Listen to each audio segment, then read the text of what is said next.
From the PEP Radio Newsroom, this is the Hourly News Blast. LGBTQ Nation is reporting CBS parent company Paramount recently reached an $8.4 billion merger agreement with Skydance Media, a deal the current administration only approved on condition that the network hire a so-called bias monitor, seemingly to ensure the network's reporting doesn't make the president angry. Federal Communications Commission Chairman Brendan Carr confirmed on Newsmax after the agency approved the merger last week that the so-called bias monitor will be in place for 2 years and report to the Paramount president. The FCC cited precedent for the move, but Ars Technica pointed out that the case it used involved an ombudsman to protect NBC's editorial independence after Comcast purchased NBC Universal in 2011. Attorney and media policy expert Andrew J. Schwartzman told Ars Technica that the 2011 case is very different from the viewpoint-based nature of the CBS condition. Democratic FCC Commissioner Ana Gomez agreed and said the agency's latest move is imposing never before seen controls over newsroom decisions and editorial judgment in direct violation of the First Amendment and the law. The implementation of the bias monitor is especially suspect given that the merger was only approved by the FCC after CBS settled for $16 million following a lawsuit by the president, who claimed that the network had deceptively edited an interview with Democratic presidential candidate Kamala Harris before the election. Many have since accused CBS of bribing the administration to approve its merger.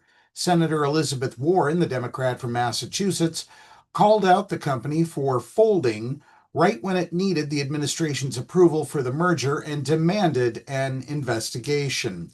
This could be bribery in plain sight, she said. Representative Frank Pallone, the Democrat from New Jersey, called it disgusting to watch Skydance and Paramount bow to the administration's endless and illegal demands. He called it a dark day for anyone who believes in the rule of law and the First Amendment and promised to launch an investigation into the merger approval. While the FCC claimed the settlement had nothing to do with the merger, Carr has since praised the administration for refusing to allow national broadcasters to dictate how people think about topics. Carr also celebrated that CBS is committing to restoring fact-based journalism, which appears to be a dog whistle for reporting that makes the administration look good.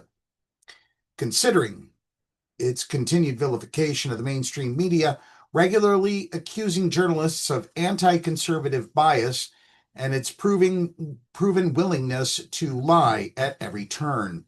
Carr has also been quite overtly communicating with the agency's plans to meddle with the mainstream media. On CNBC last week, he said the president is fundamentally reshaping the media landscape and that the industry needs course correction. He also admitted Skydance's agreement to monitor bias was what tipped the scales for the FCC to approve the deal. The new owners of CBS came in and said it's time for a change. We're going to reorient it toward getting rid of bias, Carr said. At the end of the day, that's what made the difference for us. In her statement against the merger, Commissioner Gomez warned that it is the American public who will ultimately pay the price for Paramount's cowardly capitulation. Despite this regrettable outcome, the administration is not done with its assault on the First Amendment, she continued. In fact, it may only be beginning.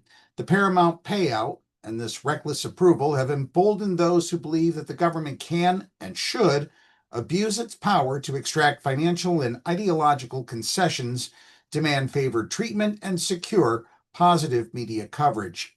It is a dark chapter in a long and growing record of abuse that threatens press freedom in this country.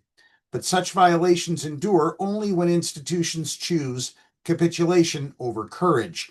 It is time for companies, journalists, and citizens alike to stand up and speak out because unchecked and unquestioned power has no rightful place in America. That's the News Blast for this hour. If you are watching our news videos on YouTube, be sure to subscribe to our channel. You can now listen to PEP Radio on Alexa. Simply tell your device, Alexa, play PEP Radio. Up next, we have the Meadville area weather forecast here on PEP Radio.